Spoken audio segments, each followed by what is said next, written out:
how you can be the greatest salesperson on the planet.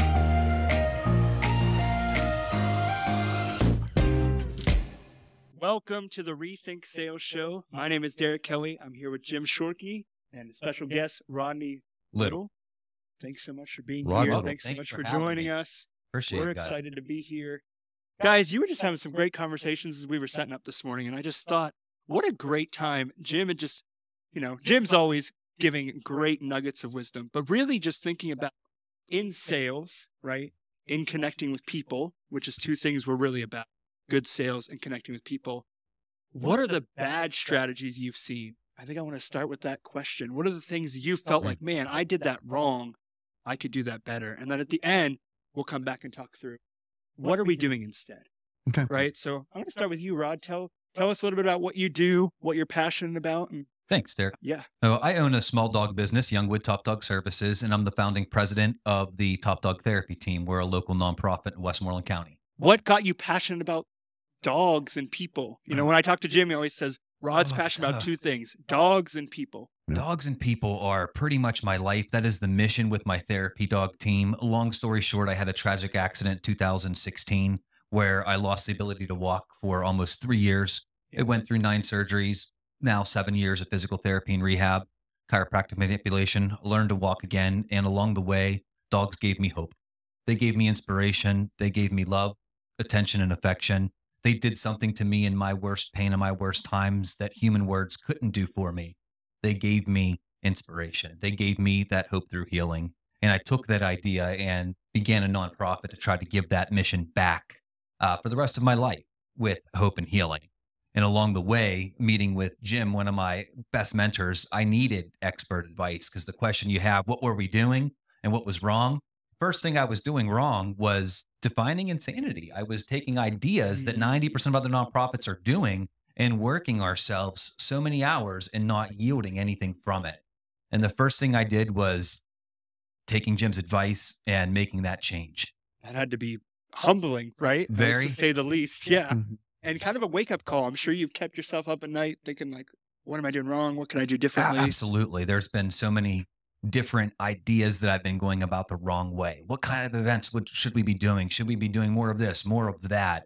When just doing some basic research with expert advisors can really make a difference in a person's life, in a person's mission.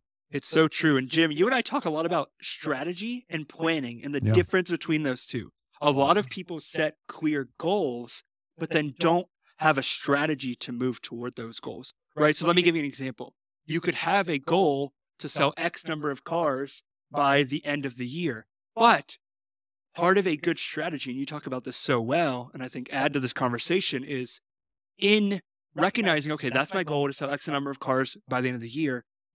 A good strategy recognizes the pain points and the problems that you're going to face in reaching that goal. And so we teach about this in the Rethink You 2.0. Yeah. But I think you have so much experience in kind of what Rod's talking about of, man, I've had some bad strategy, I had some bad patterns. I fixed those patterns by seeking expert counsel, but I also recognize the problems and how to overcome them. Well, I think that first of all, I'm going to politely disagree with Rod about what he just said. It's not dog. You're saying you're giving me a plural dogs and you were in a bad One place. dog. Okay. Yeah. Tell me about that one dog. We need to hear about this one dog. The one dog that made a difference in my life is Sarge. He's the dog who's on my shirt, on the back of my name badge. Sarge spent his time with me in the medical facilities, and a lot of people don't have the opportunity to bring a dog in. At the time of my accident, we were actively working a missing person case. So Sarge was a working dog, and he lost his purpose and stayed at the front door for a week and wouldn't leave. He wouldn't eat. He wouldn't do anything. And my wife got very concerned about his health. So she brought him to the hospital where I was in his vest, and they let him stay. And that's really where I had a change in inspiration when Sarge came in. I got to the point where I started noticing daily that there would be 20 to 30 people per hour coming by my room just to look in to see Sarge. Wow. They didn't say anything to him. He didn't do anything powerful. back, but just looking at him, getting his tail to wag, it gave them hope. It gave them inspiration. And I may have not seen it at the exact time because I was in so much pain. But after I learned to walk again And I really saw how much inspiration, not just that Sarge gave me, but that he gave everybody else. I knew God gave me a new lease on life and a new mission to go back out there with. And it really, truly did start from one dog and the Yes. love that he had and the hope that he had for me and for others at that same time. And when I say politely disagree, I mean that from my heart. It makes me very emotional. But it wasn't dogs. So I have to call you out on that one because I know the story. Yeah. I'm privileged to know the story, but it wasn't dogs. It was dog. It was Sarge. Our idea here with Top Dog Therapy is that one dog, one person, one dog, one person, dogs and people. And I just pluralize that, but still it's dog and person. And the amazing impact, this guy sitting down here for me, Rod, he's here because of Sarge. Yes. I think that's a pretty fair statement. Other reasons as well, no question, but still, without Sarge, please expand on this if you feel comfortable, Rod. Without Sarge, where would you be today? Absolutely. I could still very well be back at my house in the home hospital, but they put me in. Sarge pushed me every day. He pushed me to find a new purpose for him, a new purpose for myself. We got to the point where we started training Sarge to simply help me do things like sit up in my hospital bed. And we would work on that for a few hours a day until he had it down. And then the next job, I taught him how to pick things up if I dropped it. If I dropped a piece of paper, if I dropped a pencil or a pen. We got to the point where he got so good at the basics that I started teaching him more mobility pound things like helping me from my bed to my wheelchair. And I got to the point where I could be home alone with Sarge. And now, granted, I have no feeling from waist down. He could get me out of my bed, into my wheelchair, out of the house and down the street for a walk. And it makes me really emotional to think about how much that meant for me after not seeing the light of day for over 2 years, to be able to be that independent when I thought I wasn't. And Sarge, he motivated me, he pushed me, and he got me to this comfortable place in my life where I said, I can do something. I can move forward. I can have hope. And along the way, I was blessed to start getting feeling back in my legs as well. And that's truly where Sarge lost his job again, because I eventually didn't need him as a service dog. And that's where the therapy team was born, with Sarge as my co-founder. And he really was the co-founder because he did it. He did it with his actions. Yeah. But that said, so I know I'm being a little hard on you, Rod, but out of that grew the mission. The mission, because Rod knows what happened. Rod knew what happened. And out of that, he came to the conclusion that how could he hold this back? How could he not do this for some other poor soul, male, female, young, old, doesn't matter, who was in a really, really bad place like Rod was. And this dog saved him. And is it possible to do it again? And so what Rod did was he started this mission along with Sarge called Top Dog Therapy. And it turned out that these dogs, and now I am back to plural because there's multiple dogs now, that these dogs could, on an individual basis, dog on person, could have an impact and change a life. And what is the value of that life? What is the value of that life? Look at Rod today. Rod is walking. Rod is driving. Rod is thinking. Rod is doing. And Rod is making a contribution to the world that is just, in my world, unparalleled. Thank you. And you know, I like to think a lot about, you know, like Rod was saved by Sarge and other people as well, certainly.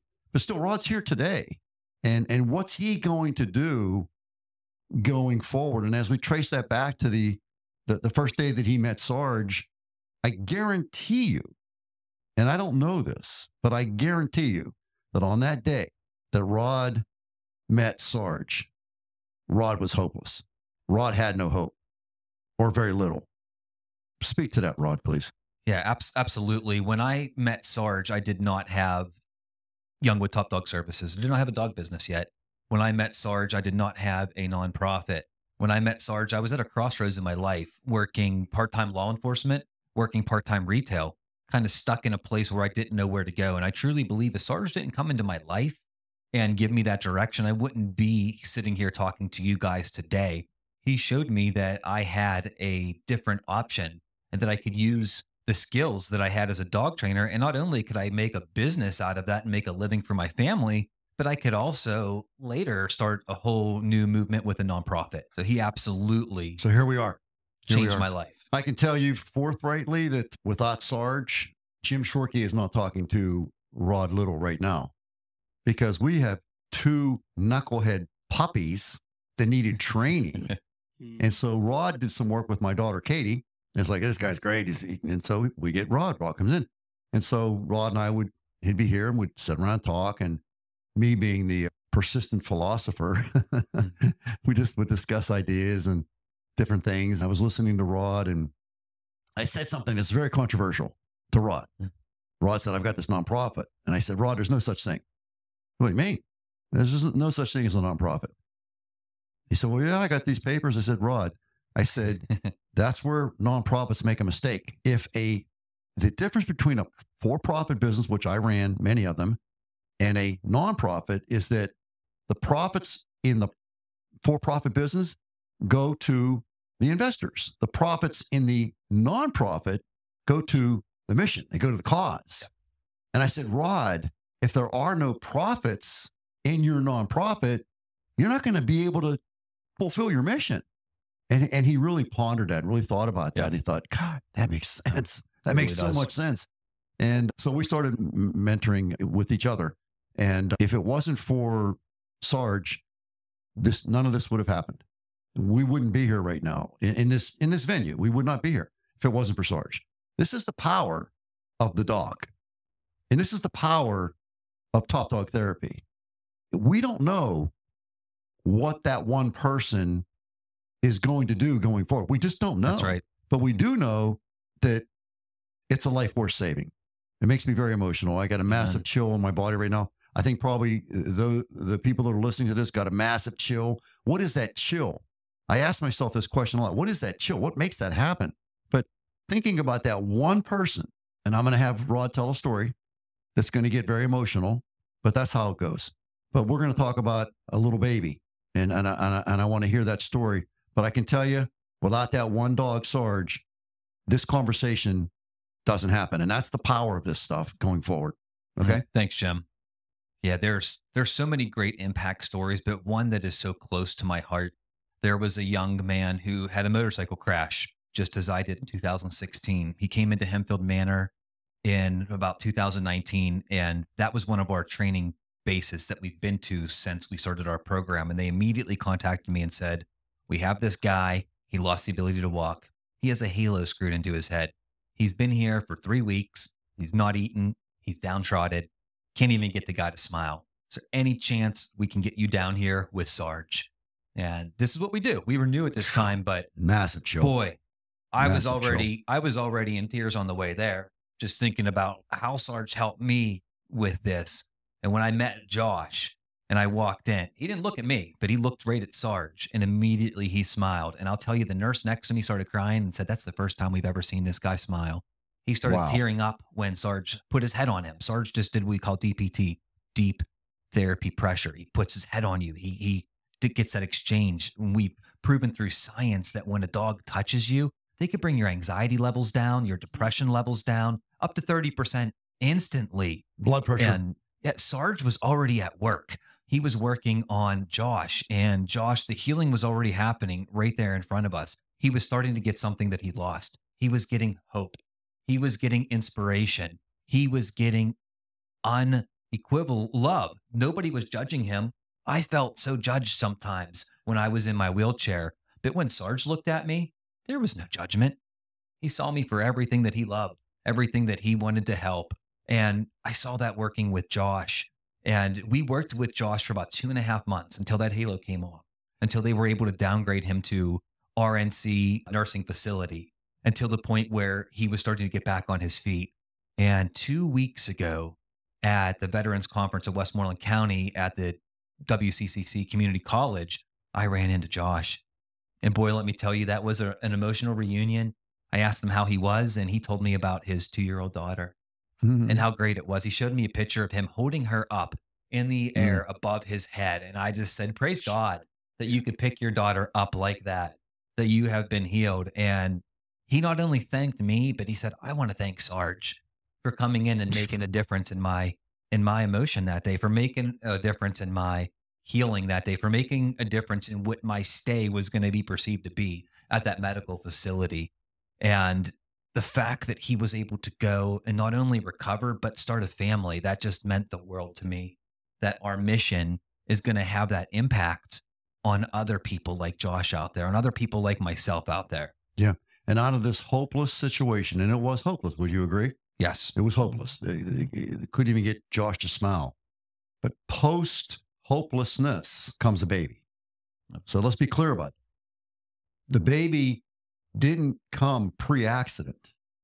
This is the whole conception, everything was post the day that Josh met Sarge. Am I right about that? That's right. So this is a true example of creation coming out of a very, very, an awful, tragic situation, to use your words, and a dog named Sarge, one dog named Sarge, and one person named Josh. And putting these two together, Top Dog Therapy, that is the mission of Top Dog Therapy. Rod and I talk about this all the time. And we say people, and I say dogs and people, and I say that because I want to keep that in. It is for Rod's mission. It is dogs and people, but it really is dog in person. It really is dog in person, but you can't have the kind of impact that you want to have with just talking about one dog and one person, although they're vitally, vastly the key to the whole thing. But what Rod's been able to do through expert counsel is he's figured out a way to turn this into scale. And scale meaning, if I can do it with one person, well, maybe I can do it with two. And so if I can do it with one dog, well, maybe I can do it with two. So 2 dogs, 2 people now. And then where are we at right now, Rod? Now, after 6 years, we've put over 200 dogs through training, and we've been to 2,000 facilities in 8 counties. You hear the numbers? So it's called scale, and Rod is to be commended. But it's a very emotional thing for me because, I've been there and I'm not been there personally in that regard, but I've been there with Rod, and I know Rod very well. Rod and I are brothers. After my accident, I didn't know if I could have a baby. I didn't plan on having a baby. I never thought about having a baby. With as much damage that was done to my body, I was hopeless. And if Sarge didn't give me that hope and get me to take that first step and push me through that sitting up on the couch every day, I don't know if I'd have Walker now. And I just can't say how much I owe to the hope and the healing that Sarge gave to me. And if he were here right now, still on this earth, I would be thanking him every day for giving me Walker. Powerful stuff. I'm just hearing such a phenomenal story of just not only hope, but, redemption in a sense of, you now have a child, right? Yeah. And your family's changed forever, right? Yes. And Josh's life has changed forever. And I'm sure those are just 2 stories of many. You said 200 dogs in 8 counties. I mean, yes. Imagine, how many facilities, how many people's lives have been impacted by, having the ability to have rehabilitation, right? So That's right. There's a redemptive moment of, wow, my life, I'm sure you felt in a way, and correct me if I'm wrong, you almost felt like, okay, is my life over? I'm recovering, but is this the end? Is my life always going to be this way? Oh, I felt hopeless. I thought my life was over. I mean, I went from being a second-year business owner in the best shape of my life, running 5 miles a day, to a person who they said, you're probably never going to walk again. I had extensive surgeries, including both my hips replaced, my pelvis and my spine were rebuilt robotically. And just from that alone, not even counting my broken legs and feet, I didn't ever see an end. I didn't see an end to pain. I didn't see an end to suffering. I didn't see an end to therapy, to doctor's appointments, to the blood clots with the Coumadin or the Lovenox shots. I didn't see an end to all of that, but my life vest was Sarge. My saving grace, my hope was my dog. And Rod, that said, so we have this mission, and I'm speaking out of court here only from the perspective that Rod and I have been really working hard at this mentor-mentee scenario, me being the mentor, Rod being the mentee, Rod being the mentor, me being the mentee. It's a 2-way street. But that said, I think the question that we need to ask ourselves today, myself, Derek, and Rod, and the audience, how can we deny this to that person who's in such a bad place and is living a life of hopelessness, or let's just say very little hope? How can we deny this to that individual person? How can we do that? How can we live with ourselves knowing that there's possibly, a baby in the future, or a business started that wouldn't have been started, or a vacation taken that wasn't going to be taken, or any of the joys in life that we have because of our ability to have them? But if we're, as in Rod's case, we're locked in a wheelchair, and I mean, it's like, if you want, you can go to Disney World. I just was there, and it's a great place, but when you're in a wheelchair, it's just a much more difficult trip. It just is. And that maybe sounds a little discriminatory, but it's not. It's much more difficult. And now Rod can proudly, if he chooses to, he can go to Disney World and he can walk in. Yeah. And he can walk out, and he can spread joy. He can do a lot of things that would have been much more. Does that mean, I mean, let's face it, if he was in a wheelchair for the rest of his life, knowing Rod the way I know Rod, he would still spread joy. But it's just so much more difficult, ladies and gentlemen. Yes. It just is. And Rod can speak to that now. Yeah. When I was in the wheelchair, I never realized how people can preconceive or judge you. And I felt so different. I felt so much pity when I went out. And after about a year, that was probably the last thing that I wanted, was for people to pity me. And I got to the point at certain times where I told my wife, I don't want to go out to eat. Yeah. Why? Because I don't want the special table. I don't want people going out of their way to get the door for the poor guy. I don't want people to treat me. I want to be like everybody else. And I never thought about it before until I was in that position. I feel if I didn't have Sarge with me to help me take those first steps, to help me work through that pain, to help me work through that I can't, I won't, I will never, then I might still be in that same position.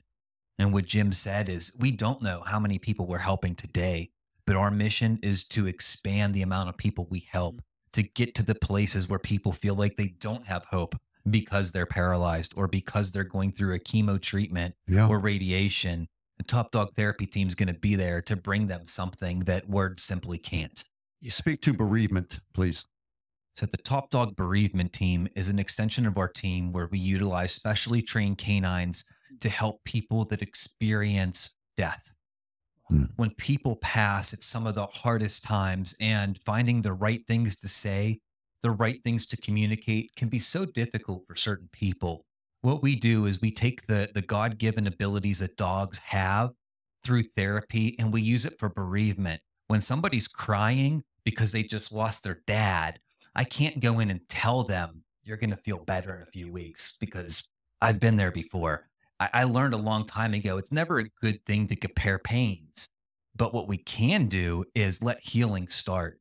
And with the canine bereavement team, healing starts instantly, whether we're working the funeral, whether we're working a celebration of life, whether we're going to a school that had a teacher that passed away or a student. That healing is instant. That healing is through canines. And that healing is so non-judgmental that people don't feel invasive because they don't have to answer back. Sometimes when people talk to you about tragedy, you get yourself in that grief position where you feel obligated to talk. You don't have to. And with dogs, the bereavement team, all you have to do is just let healing come to you. Nice. Wow. Well, Rod, thank you so much for your time. Oh, Derek, it's a pleasure. We're just so honored to have him here, Jim. Yeah, just thanks for sharing your story. You're very welcome. For those of you who are listening, I hope this inspires hope to you. Like Jim was saying, it shows you that there are other steps you can take, and there's a path. And so, options. Yeah, absolutely. Rod, I was so moved by what you were sharing with Jim and I. I just wanted to take a moment to thank you. Yeah, just what can people do to help? How can they help what you're doing? And what does it take to really get these dogs serving people? I'm sure there's a lot of not just operations behind it, but people with real hearts behind it. And you have a whole team behind you. So what does all that look like? One, and then what can people do to help? Absolutely. That's a great question, Derek. I'm glad you asked that. First, we have some of the most amazing trainers out there to help keep our team professional, help keep our team in order. And we pay our trainers really well because we Yeah, believe we great. have the best. And to be able to help contribute to the success, we need to raise money. We need donations to train a top dog therapy dog from puppy to adult. It costs on average up to $1,000 per dog. Wow. And that is something that a call to action we need to put out there because we can save more people when we raise more money. Yeah. And people can find links on our Facebook page, our Instagram page. I'm sure you're going to put one on this podcast absolutely. as well. Yeah. But their financial contributions are huge to help the mission keep going with this organization. So if somebody today were to give, let's say, a couple $100 or $500 or even $1,000, Yes. what does a $1,000 gift do for someone right now? That's another great question, Derek. It helps save countless amounts of people. The money that I put into Sarge impacted hundreds of facilities, thousands of people, and I can't even say how many years that one dog, those one single contributions went. Wow. So if you put $10 towards our program, it's hard to put how much of an impact that will have. Yeah, because But that dog just doesn't serve one person, right? it will continue to serve Yeah. for its Wow. entire life until it can't anymore. That's the purpose of the therapy dog out there. So the contributions are priceless to us. Yeah. So you guys can hear just Rod's heart, his passion, and just how Sarge changed his life, He but did. also how many people have been changed just by people and Yes. dogs, like Jim said, have been taking care of helping those get out of bereavement moments, helping those get mobile again to live the life that they're meant to live and to live out their purpose. So Rod, thank you. Guys, go ahead Thank and you. click the link in the show notes and please give a donation to help Rod and his team serve more people to live out their purpose.